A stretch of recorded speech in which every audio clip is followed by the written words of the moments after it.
Hello and welcome to DM&D here on the Tumbled Tankard YouTube channel and Discord servers. Hey, we are joined today for a very special episode with producer Nans, one of our other, actually I will say, runs more games than I do on our Discord server. That's for sure. How many games are you running these days? Uh, 4? Four? Okay, only Yeah. down to four now. Okay, Yes, and 2 are okay, wrapping up fairly soon, so okay, yeah, yeah. Yes, I'm gonna be down to zero for a little bit, and it's gonna be here soon. But so today, we are talking about monsters. Taking monsters and customizing them and tweaking them and making them from scratch. And why do we do this? So, actually, I got what your opinion on this. Why do we make our own monsters instead of using things out of the book? There's millions of monsters out there. Why make our own? for me personally, I make my own because, like most of us, we're avid D&D players. Most of us have read all the monster stat blocks. We understand what monsters can do what, and it's really hard to separate what knowledge I have versus what knowledge my player has, my character that I've built. And the players are no different. So I often sometimes this character token might actually be resistant to something that, according to the stat blocks, they're not originally. I build from scratch for the BBEGs because I feel that if I know my party's composition, I know what they're weak against, I know what they're strong against, I can build a well balanced monster to help make it more fun at the end, especially your BBEGs. Yeah, makes sense. Yeah, I mean, for me, it's partially the novelty. Again, so you can separate the fact that I know this thing resists fire, so make a variation that doesn't resist fire, and I'll show an example of that in a little bit here. I do some plans for that. Um, so it prevents metagaming, of course. There. Another big reason that I do it is to fit a theme. If a monster is supposed to fit a certain theme, while this monster has the right characteristics, it isn't the right kind of like thing. So, like making something that's normally very, very tough, but based on being like an ice monster, then changing it to be a rock monster instead, and maybe switching up the artwork and switching up the resistances. So now it fits the theme of the encounters that we're going for, but I didn't create the entire thing from scratch. I took a tough monster and just made it a different version. So, Right. um, yeah. So, and typically, you mentioned your BBAGs.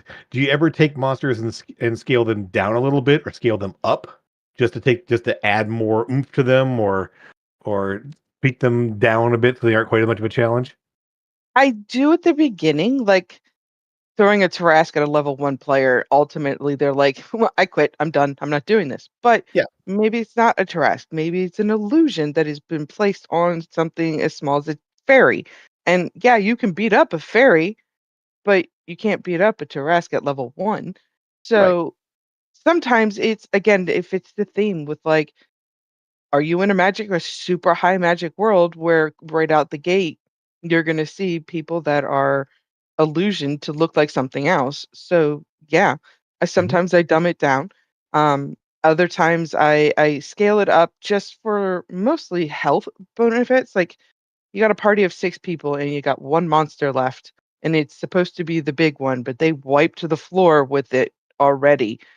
I might beef it up and give it some more health. Sure. Or That was his little brother. Now here's the big one. right. Or my favorite is now their AC is just 2 points higher than it was before, makes it just a little harder to hit it.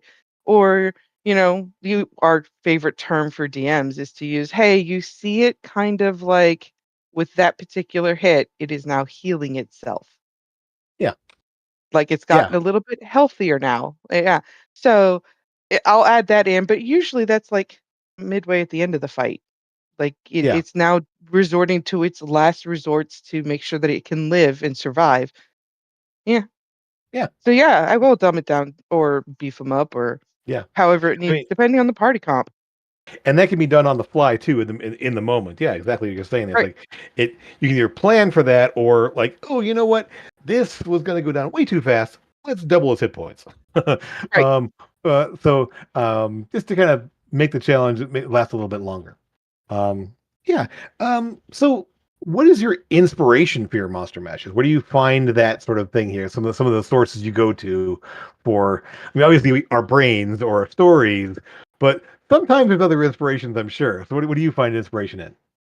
So again, like you were saying, it's based off of the game that we're in. So right now, I am currently building out a BBEG for a super low fantasy, or it's high fantasy but low magic game. So I'm trying to work out a BBEG for that, where this monster will break them out of the shell that they're in to be able to come out into the actual world where they're supposed to be. So for that particular one, I'm probably going to build something that isn't like a magic caster, or it could be a magic caster. I haven't decided yet completely on that one. And if they do have magic, it'll be something low range, like maybe level 5 magic and below, so they can cast level 5 spells, right? Um, that inspiration specifically is coming from a book series that I'm reading where the wizard turned out that it was supposed to be a warrior. He was supposed to be a fighter. He was not supposed to be a wizard, and has discovered that he now has the ability to both fight and use magic. So that character is that based off of that. Sometimes with my Brother's Grimm stories, it's already laid out, right? Mhm. It's fairy tale stuff. Sure. But Once Upon a Time, the TV show from ABC, was a great inspiration. The Brothers Grimm from, I believe that's HBO, runs that one. Mhm. They have like how they've turned the monsters into actual humans who then become monsters. So that is a great inspiration for that particular story. I don't usually run like a book and then try to put them through the book line. Sure. My imagination just goes too crazy. I can't Yeah. do it. Plus, my It's players are crazy. Yeah. They're whatever things you have planned, you may as well just throw it out to the first session because not they're not gonna go that way. So, No. um, I find that a lot of times, yeah. So books are great, yeah, great source, like basically basing it off of book characters or TV shows. Mhm. I find that's a really rich place to get inspiration from. Sometimes for me, I don't know if it's the two here. Sometimes you're just having to scroll around, and you find a cool picture, and you want to make a monster out of it. Um, Yeah. and That I is know you do it with some of your one shots, especially. I know you've done that. yes. My one shots are unique. The Yeah. last one I just did was Once Upon a Christmas. Mhm. No, whatever that Christmas movie is. I can't think Yeah. of it right now. With Jack Skellington. Nightmare So Before Christmas. Yeah. Yeah. Nightmare Before Christmas. Yes. So I do pull some inspiration from the actual show itself to be true to the characters. Building those out was fun. The Mhm. NPC of it, like, okay, this is an NPC, but I also have to remember a player is going to be playing this character. Yeah. So how do I build that out? Well, is there a book for it? Is there not a book for it? Am I going to have to magically produce a weapon or a monster so that they're able to play those creatures? Sure. It was so much fun. It was so Yeah. much fun. Excellent. Yeah. Well, let's get into some. So, we mentioned a couple different methods of creating our custom monsters, building from scratch, obviously, or modding existing ones here. Let's go into some of the tools. I mean, I think we're both going to use probably similar tools here. Yeah. Um, but do you want to jump in first, or you want me to go first? What do you want to do? How do you want to do this? Since you're our guest today. Um, let's see which one OBS opens up first when we get in there, shall we? Okay. Okay. Whatever screen pops up first. Me. I'm going Yours. first. There you go. All right. Cool. Cool. All right. So, So, so just walk us through kind of like what you would do in terms of like the planning and starting up your creating your monster. right. Okay. So I use roll 20 obviously if nobody's seen this screen before. It is my VVT, it's my go-to, it's where I have all my books. So Sure. I get in, and obviously you're going to build a character. We can call it Brett works good. That Sure. doesn't really matter till later, right? So we Right. save the You thing. can always change it later on too. Exactly. Now roll 20, I love you to death. You have created a brand new outlook on how you build your thing. Shout out to roll 20. um we're gonna build a character, because for me, building a BBEG is easier to build it as a player character and set it in. And Okay. then I can just change it to oh, because it's a dragon, I can actually go find a dragon icon instead of a dragonkin. Or if it's a barbarian, I can literally just go find any big beefy monster out there and just drop it in. Fighter's the Yeah. same way. So I do the same thing. Let's start with barbarian because I'm in barbarian mode today. Sure, sure. Yeah, and then you can just go through and pick the things that you're supposed to do. This part really doesn't hit. You don't have to really worry about it too much. There we go. And then you can just beef it up to whatever level. We'll go with the level 10 monster. I think that's a nice round even number that we can go with. We can And just pick our go ahead. sorry, sorry. Just to clarify here, is this the new character mancer tool that's in here? Is that or is 'cause I don't think I've seen this one exactly. Yes, this is the new And Roll20 character mancer for the how you build your character in Roll20 on the new 2024 edition. and I see from Dow here that I don't think that this window is showing up on the video. Is it not showing up in the No, it's video? not. And I don't think chat's rolling either, so I'm not sure what's going on there either. So I noticed chat wasn't rolling. What is not yeah, I like didn't I noticed that one isn't showing, and I yep. was trying to fix that before we got into here. Okay. But what is Dow not seeing? Uh, if you look at the the YouTube feed right now, the your window, your roll 20 window is not showing on the video. That is showing on Yeah, I'm seeing it here, but it's not there. yeah. Hmm. Thanks, Sorry, Dow. I technical difficulties, appreciate it, folks. buddy. You're Yep. great. I love you to death. Um, I have to figure out where the chat window went so we can at least see that. Okay. I think it's just scrolled down because what you see now at the bottom of the window is now the top. So move the window up. The welcome to live chat is the bottom of this window to the top. Is that working now? It's you need to go up higher. I'm still only seeing the very bottom.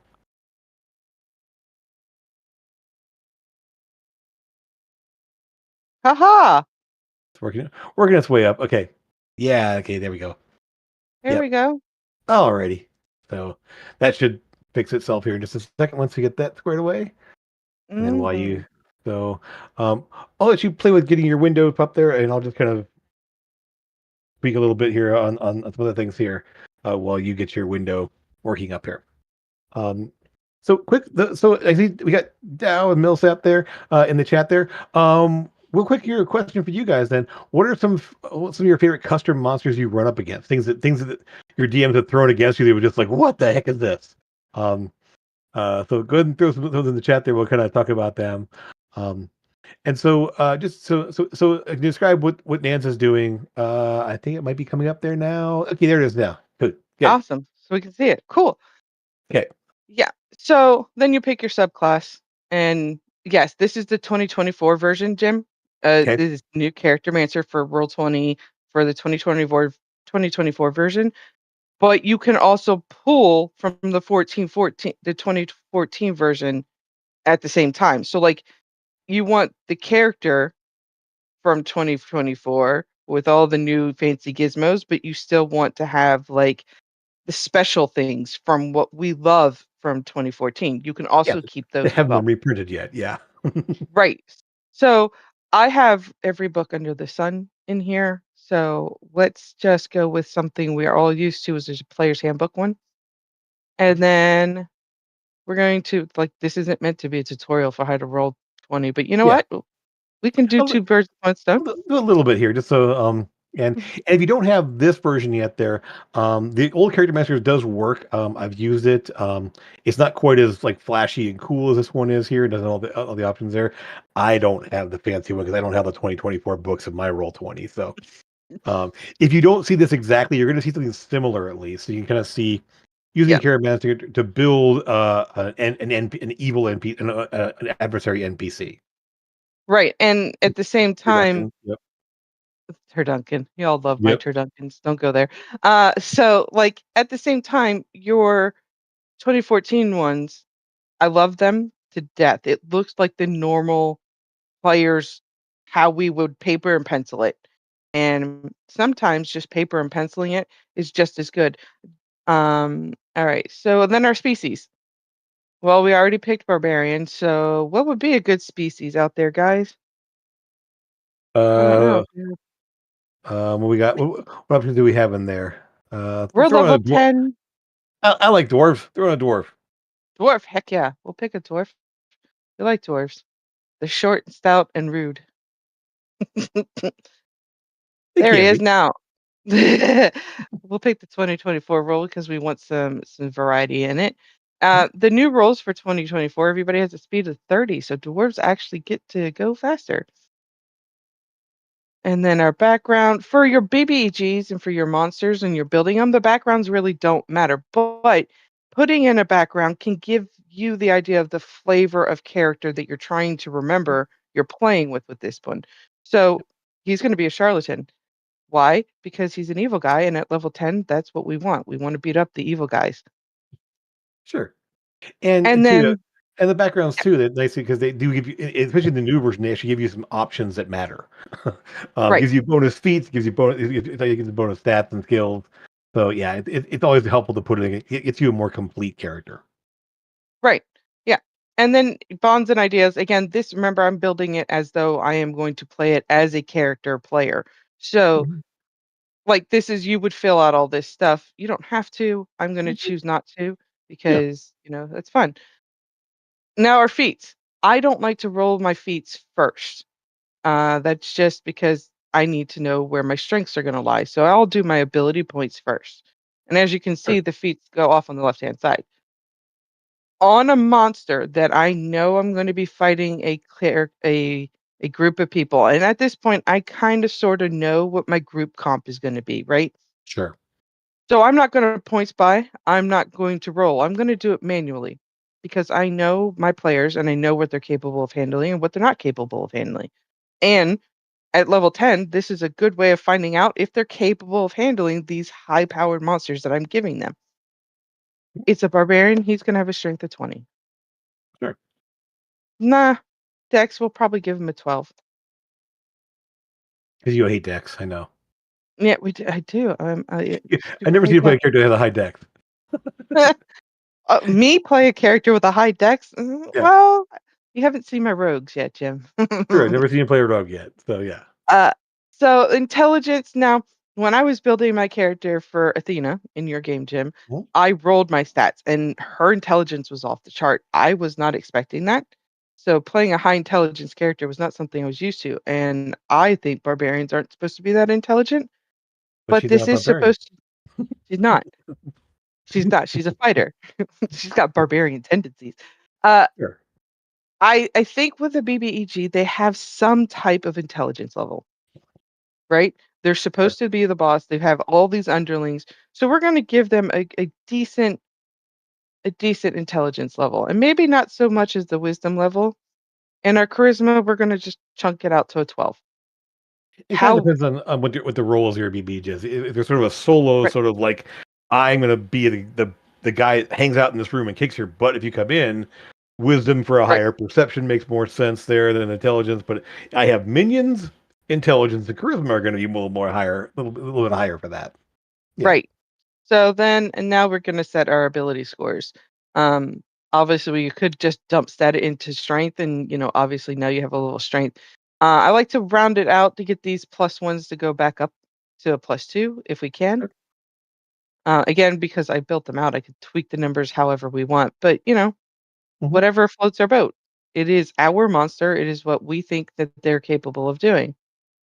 Now that we know that, I'm going to go in and I'm going to pick a feat. What kind of dwarf barbarian would have a feat? He's proficient in axes. So, Flasher, if it's there, I don't know if it's Slasher? there. Flasher, I yes, think Slash. maybe certain kinds of clerics, maybe. Yep. So normally with my yeah, if I've got like if I have a fighter in the group or if I have a barbarian in the group, I'm probably going to make a tough is one of my skills, my feats that I'm going to pick up. Mhm. Give my guy just a little bit more beat or durability so that he can have a higher AC and all that good jazz. Bless you. Um yeah, so those are my go-to ones, especially if I've got a fighter paladin mix in the group. I'll put Sure. those in. Other times I know I'm going up against a bunch of mages. Their glass cannon get to them, and then all of a sudden they're just going to blow up because their AC is not high enough. Slasher. Yeah. It made it not. It's 24 feet, 24 feet, 14 feet. Um, and There's so slasher. yeah. So you're gonna go through and just build the character out entirely from start to finish, equipment, everything else like that. So Yep. okay, okay. Yep. Um, There used to be a way, and they took it away for us to just type it in on the spells we oh, want or the feats frustrating. we wanted. Yes, Yeah, so do have to scroll. But oh, there it is. sure. Yeah. Because you just punch things. Yep. There's tough. And hit the add button, and then this is the origin feat. So this is what I like. Do you remember when we were building out in D&D Beyond, we had the options of origin feats, Hmm. but in Roll20 you did not have the options. So Sure. now they do. So now we can pick an origin feat. And this one, because I know I have some magic users, I'm going to pick magic initiative on this and then we're going to move on. Yeah. And now here's your skills points. This Sure. is where you pick all your skills. Now, this barbarian, I began because it's not a player. I'm not going to have it pick up like animal handling, so or survival. It's going to pick up perception because it needs to be able to see the players. It may pick up some intimidation because it needs to yell and bark at the players, get their attention. I want you to focus on me, not the minions running around. And then Sure. some athletics. Of course, it has not to do with what they Right. want to do. So I mean, we try our best, Jim. We really sure, do. I know. But like intimidation, I do an intimidation check on you. You can just because it's you. Because you, I don't care. I'm gonna go attack the minion anyway. Like Right. you're not Mhm. unless there's something compelling you to do something like an actual effect. There, you can't control the players actually. You can't, We and we we wish try we so could hard. sometimes. Yes, we wish we could sometimes. Like no, you can't do that. But yeah. Yep. Uh, um, So you're fighting, all of a sudden, this what you thought was a barbarian coming at you with a bunch of axes is now throwing cantrip spells at you. sure, Acid Splash is a great one to just it's a cantrip, throw it out there, and then yeah, go multi-attack, right? sure, Um, and then you just pick any other spell. I'm just gonna pick a random one for today's adventure. Chill Touch is a good one. sure. And then I That chose is to have a always a fun one to put on your bad guys because like, oh, you can't heal now. right, and then Mean. it's me. Yep, I didn't realize how detrimental having the wand of web would be in my game until it went in your hands, and then yep, the, loads of fun. yeah. And then I chose for him to be able to have fireball. Mhm. So or it's a wizard spell. So I'm going to choose fireball or bolt, one of the two, Now the fun wherever thing I is, can. I'm going to show you a different way to go about this for the other end in just a little bit. So yeah, Yeah. Then the equipment actually because that's where I'm going, all right, what's in the compendium that I can find that is just going to bolster his skills that the players are actually going to want to find and use. yeah, So I'm going to skip the player equipment. I don't need it. It's not necessary. yeah. And Also, and doesn't matter if he has some rope or a lantern or whatever of that adventuring right, gear, a backpack. I mean, it's a bad guy in his lair. backpack. He in his tent behind him where you guys are going Yeah. to be fighting that door fight.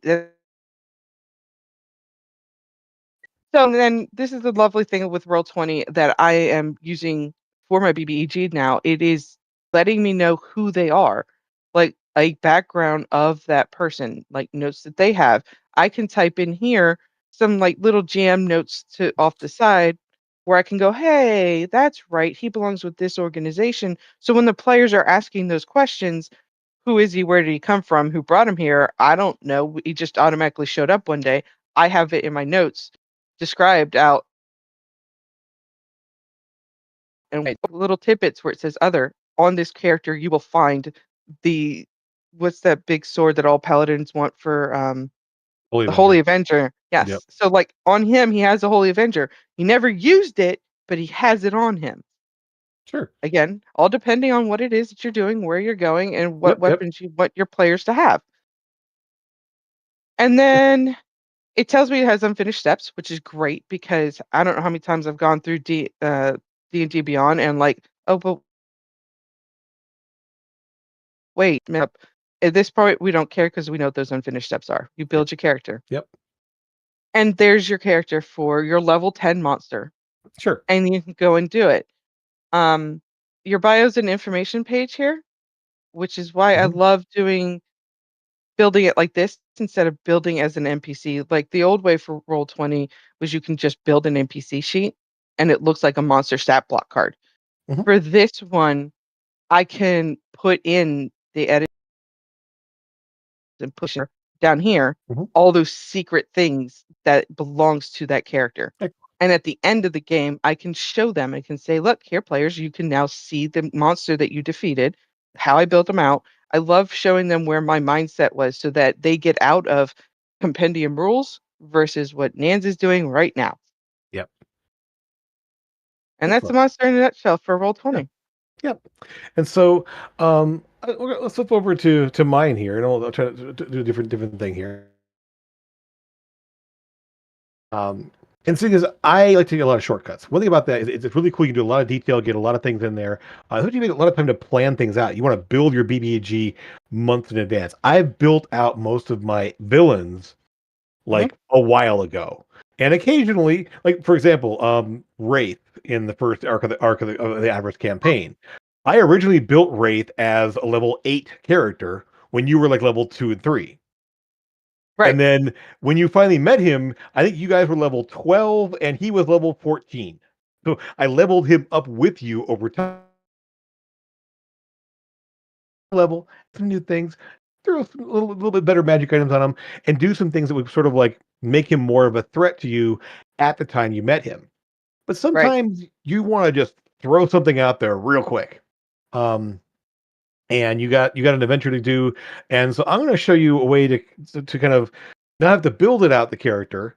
And I'm going to show you ways to kind of reskin and tweak things as soon as it pops up on the screen there. I But may have to do what I did last time. so while Minute. we're transitioning here, um, so guys watching right now, how have you had much experience with building your own monsters, building your own enemies? I guess you built characters, and I know Dow, you've run some games here. Have you gone in and done your own like monsters or tweaked your own monsters at some point, or are you just using them straight as written? Um, so we kind of things here. And so yeah, I think so not yet. And yeah, this might be helpful to ways of doing things up here. My way is a shortcut. I'm trying to throw things out here, and if you've watched any of the last few sessions of Avarice, you've got a ton of enemies. I'm using like in one battle, I think we had 8 different demon types and some orcs on. They were riding nightmares, and like it was I just had to grab the monsters as is and throw them on out there. But occasionally I'll have like an important one in the mix where I have to do something a little bit different. And so this is kind of how I do it. And so this is not Avarice, so you don't see anything you're not supposed to be seeing here. This is from a one shot I ran here, and this is a haunted house scenario and a basement in here. So we're going to bring out a couple of monsters. Now, one thing, as Nan showed, making a BBEG, let's say I wanted to put an evil wizard in here. Well, Roll20 has some tools for this. Okay, I'm going to put in mage. Oh, look, an evil mage. I'm going to drag that out here. And now I have an evil mage with some spells. Now I can start tweaking this and saying, you know what? This mage has a belt of giant strength. And so he actually has, I'm going to hit this little cogwheel right up here. And this evil mage has a belt of giant strength. So he has a 21 strength. Oh no. Now the mage is going to be hitting a lot harder with his quarterstaff. So he's +5 to hit. So now I can tweak this little quarterstaff here to say, oh no, he has a +6 to hit now. Actually, a +7 because he's got a two. So +7 for D8 +5. So I now have this mage wielding quarterstaff who's going to hit you a lot harder than he ever should. Um, so uh, so all I did was just up the strength here, and I can say somewhere in here, maybe just down here, I can just say belt of giant strength. Um, and I'll just put in here 21. Boom. So that I know it's here now.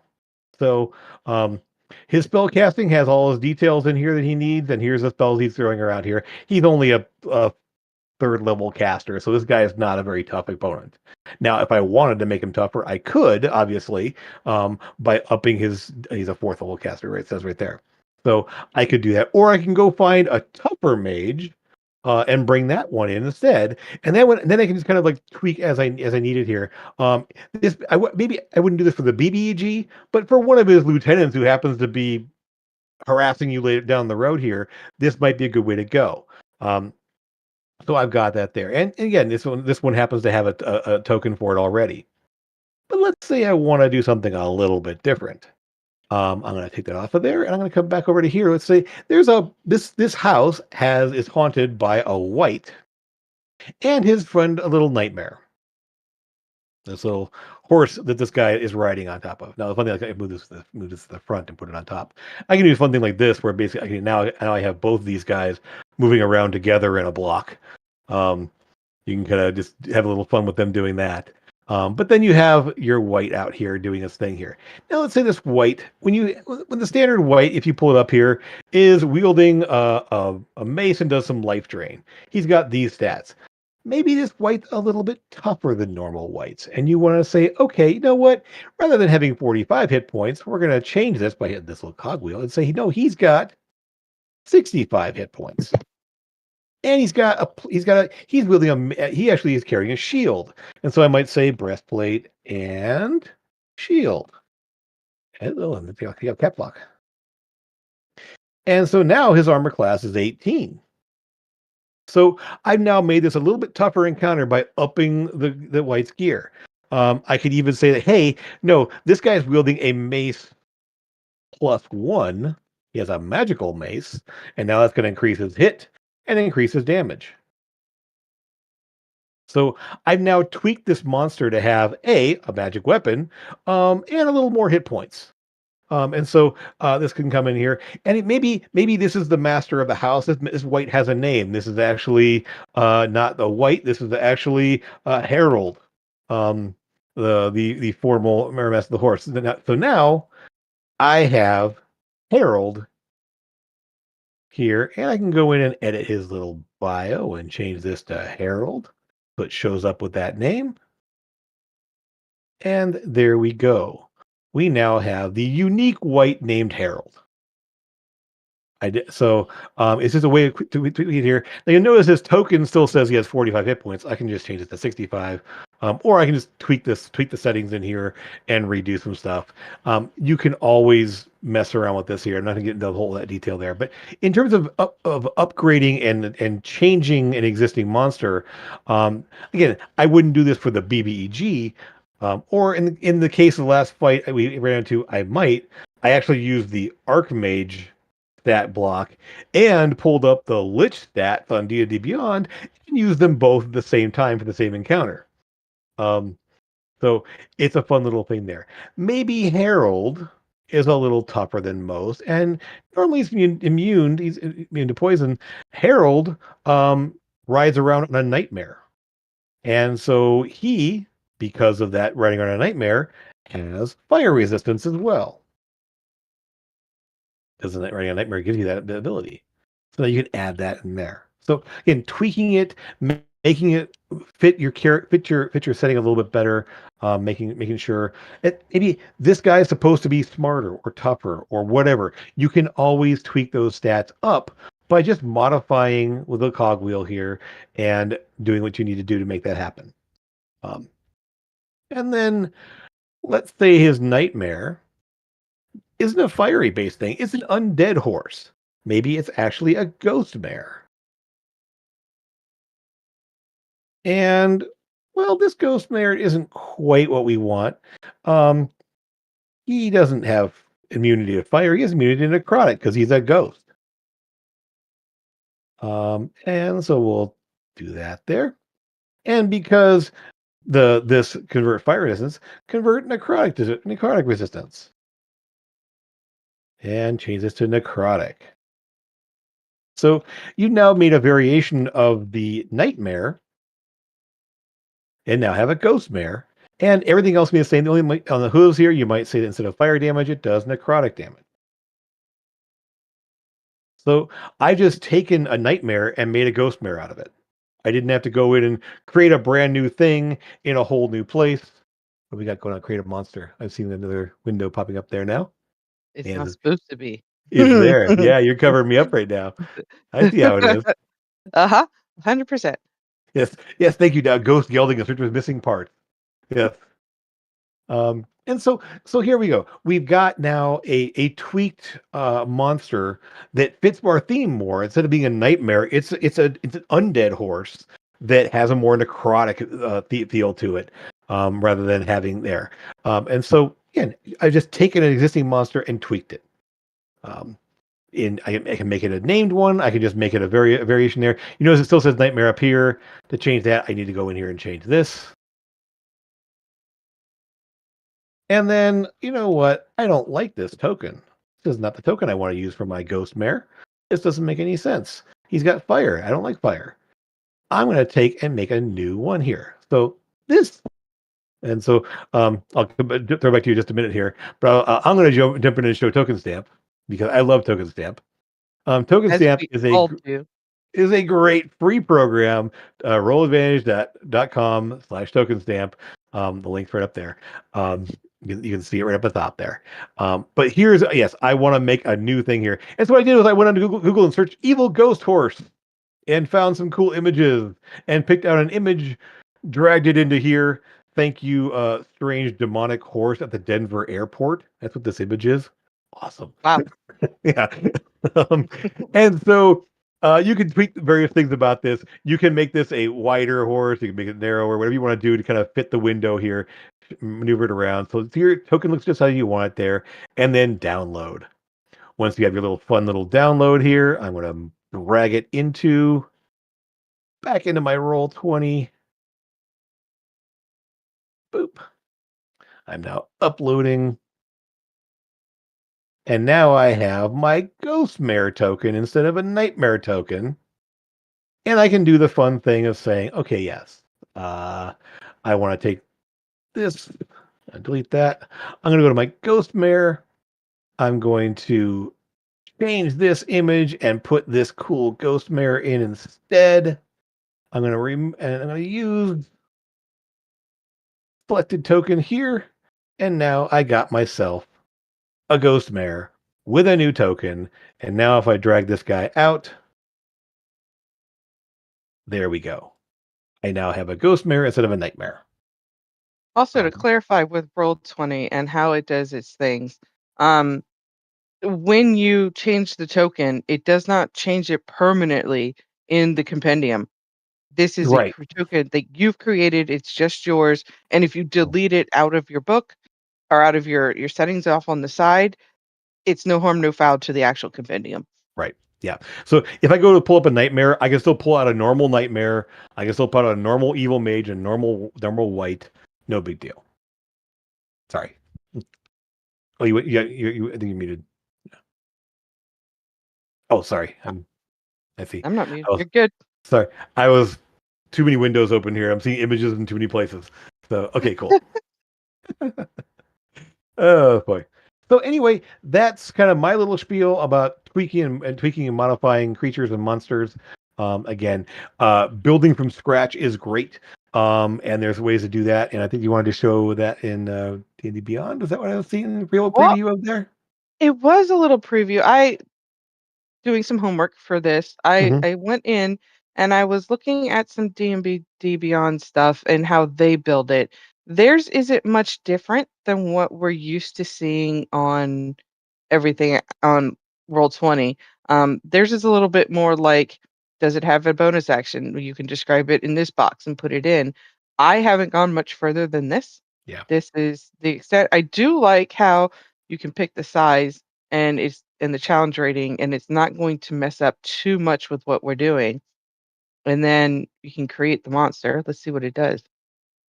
I have no idea what just happened.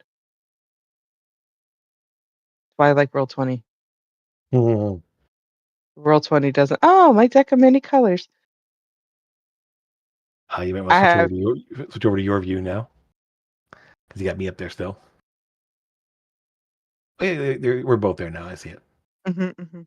Cool. Sorry. Yeah, I just again, I don't know where the monsters go for this, which is like why I didn't bring up D&D Beyond. But D&D Beyond does have a way for you to create a monster Mhm. already built into their system. I just don't know how it works or where to find them once I've created them.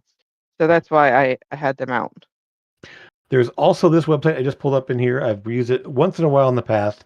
It's kind of cool. Tetracube.com, D&D, D&D stat block.html. But tetracube.com has a D&D stat block generator where you can come into here and then start adding in, I want to change this to a beast. And now update the stat block. And you'll see I'm now creating a beast instead of a humanoid. I want to increase its strength to 22. Big beast. Update the stat block. Now it has a 22 strength. So you can also use this as well. So D&D Beyond has its own sort of. If you got D&D Beyond, again, you have all your results here. This has also got pop-ups and everything else. That's kind of a pain in the butt. But anyway, this is another place, and there's other things like this online too. So you can find your own little place to generate a monster stat block. I know our friend Zach has a different place he goes, and I may see even find that link at some point there and add that in as well. Um, Also, but don't yeah, there's forget AI is now a new thing. It's a new function that everybody seems to be using. And that AI function is allowing people just to type in, I need you to build a monster for fifth edition rules and it's got this character in it. And you just type that into AI, and a lot of times they'll come up with a stat block for you to pull that up, and you can drop it in and tweak it from there too. sure. And so, uh, excellent. I mean, yeah. So you can do whatever you want to do in here. You can do a two column layout here. So and update that. So, and so now you can see a little extra layout in here. So again, this can be a something you screenshot or save somewhere else. I believe there's actually a way to save it. Load a load one there. I believe is there a way to export to a TT? I don't know. Anyway, it is another place to do things you want to do there. But yeah. um, so those of you watching the chat, there, if any questions, anything you want to throw at us, any clarifications you want to see, anything you want to see more of, just say so. Um, so we've shown you mostly D&D here. This is holds true for any system you play in. And yet, Nancy, if you played in like Pathfinder, you played any other systems out there yet? Yeah. I did Saga. I played Oh in a yeah. Saga group. Mhm. With you actually. Yeah. It was just a D6 based system, and that seemed it was really fun. It was not something in my norm. I Mhm. don't know that unless the storyline of the campaign would catch me into it, I don't know that I would continue to do it. I Mhm. also play Shadowrun. Shadowrun is one of my alternate favorites. Again, it's a D6 system. I love playing Shadowrun because it allows more human basic functionality than D&D does.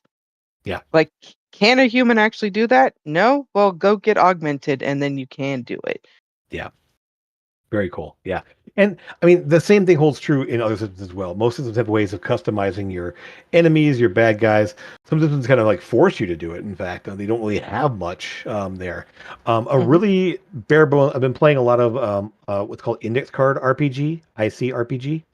And that one, it's a really simple mechanic in the fact that basically your enemies have a challenge rating.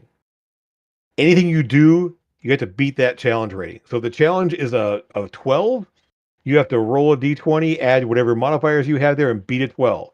If that means you're hitting the monster, you got to beat a 12. If you want to cast a spell at a monster, you beat a 12. They don't, I mean, Same thing with then. If they're attacking you, they have essentially had to beat your defense. So when you were rolling attacks back against you, essentially they have, if it's a CR2, they have a +2. Is if the challenge is a 15, they have a +5. So it's just 10 minus whatever the challenge rating is their bonus to do whatever they want to do back to you. So really simple. It becomes a much more narrative focused game at that point there because you don't have to worry about all the little intricacies of it.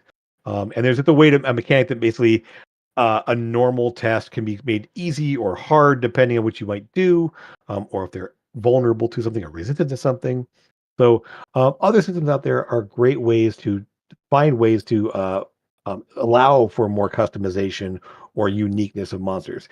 D&D, you, I mean, you can just kind of throw things at the wall and make it up as you want, but there's rules around things and there's monsters that are out there. So um, it's a lot more complicated when it comes to customizing your own stuff. Um, So I'm not seeing any other questions popping up in chat there. Um, Anything else you want to throw out there, Nans?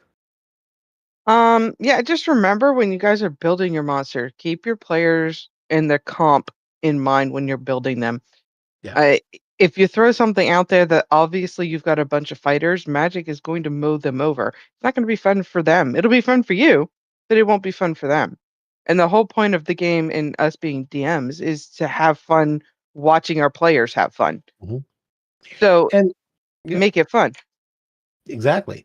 And I mean, it may also be that, hey, this is a different type of challenge to overcome. So your fighter has to go and beat the crap out of this mage before they do all their bad stuff. So Right. know your players, yes. And so um, know your BBEGs and a lot of times your enemies have been fighting for a while may get to know the party. They might get to know that, hey, this party throws out a lot of magic, and this party throws out a lot of this kind of damage. You know what? The bad guys might just go ahead and say, I'm going to get something that resists that damage, or I'm going to get some minions that might be immune to that damage to go attack them. Um, and so how smart your BBGs are or how much they're able to prepare, that can also tweak an encounter that they will send things at you to challenge you because they know you. So that's something to keep in mind too, is that you can always tweak your monsters to A, be a more fun encounter, or B, be more of a challenging encounter because they're mowing through everything. So Also, get feedback from your players at the end. yeah. It's constructive criticism. It's not. I hated that monster. A lot of times, our players are really good at going, "Hey, that was an awesome hard fight, but it was hard beyond it should have been. That you could maybe dial it back a little bit." Or, "Hey, that was a really fun fight, but it was a little over too soon." Well, maybe it's time to throw in extra waves of monsters. Don't forget about your layer actions, guys, because those work just as good as having the actual monster out there. Mhm. Stairs, And I swear. Stairs. yep, yep. So, Dallas, one of the fellow party members needed pictures, or it did not happen. Um, nice. Um, Yes. yes. Um, and again, it's your game. You know your players. It's what you're all having fun. That's what matters. It's really a matter of making things so it's more interesting, more complicated, no, more complex. There's a difference between complicated and complex. If something is too simplistic, it isn't always as fun, depending on who your players are. So, um, have fun creating new monsters, tweaking and reskinning and building from scratch, and all the things you can do here. And if you ever need some more tips around that, obviously you can come talk to us or some of our other DMs out there who are doing some things. They're the actual end boss. I can, yeah, yeah, like, or One of my players. yes. Um, so if you actually had a ViewMaster, that is amazing. They crank the handle, cast illusions, and change the action of the ViewMaster. I love that. I can totally see that being an artificer invention. Like, here you Don't go. give Here's your actual artifice. view. Oh god, I love it. Yeah. Yeah, Artificers no, don't need any more help. They're OP. They're so uh, broken it's not even funny. but they also so much fun. There's so much flavor and so much cool stuff we can do with them. So, Mhm, um, mhm. yeah, I am definitely in camp artificer. Thank you, Nil. So, well, anyway, I think we're gonna call things there. Unless you guys had some more questions to throw at us. If there's anything else you want to throw in there, last minute, Nans. Nope, oh, Okay. I'm caught it. Alrighty. Well, I want to thank you, Nance, for being here, actually on camera and going through this today. It was great having you here. Um, somewhere down there, maybe I'll hand over an entire show to you, and just step back and let you do it. You know, those days that, you're not able to make it, and I got something in Yeah, mind I wanna get off my chest, Yeah, yeah, absolutely. maybe. So, or you know what? Maybe we find somebody else that wants to jump in and have a show and have a guest host. Um, so, uh, who knows? We've got lots of things to figure out down the road here, but I hope you guys enjoyed. I hope you guys out there watching in the future there enjoy the content. As always, we'd love to have you like and tell your friends about the show. If you have questions, throw a comment on the video. Um, uh, send us a text in Discord. If you're on the Temple Tankard, put something in the suggestion or on the message boards there as a topic of next a future episode. Always looking for more input from our people out there. So thanks again for being here. Thanks for watching. We'll see you again soon. Have fun, folks, and make some fun monsters.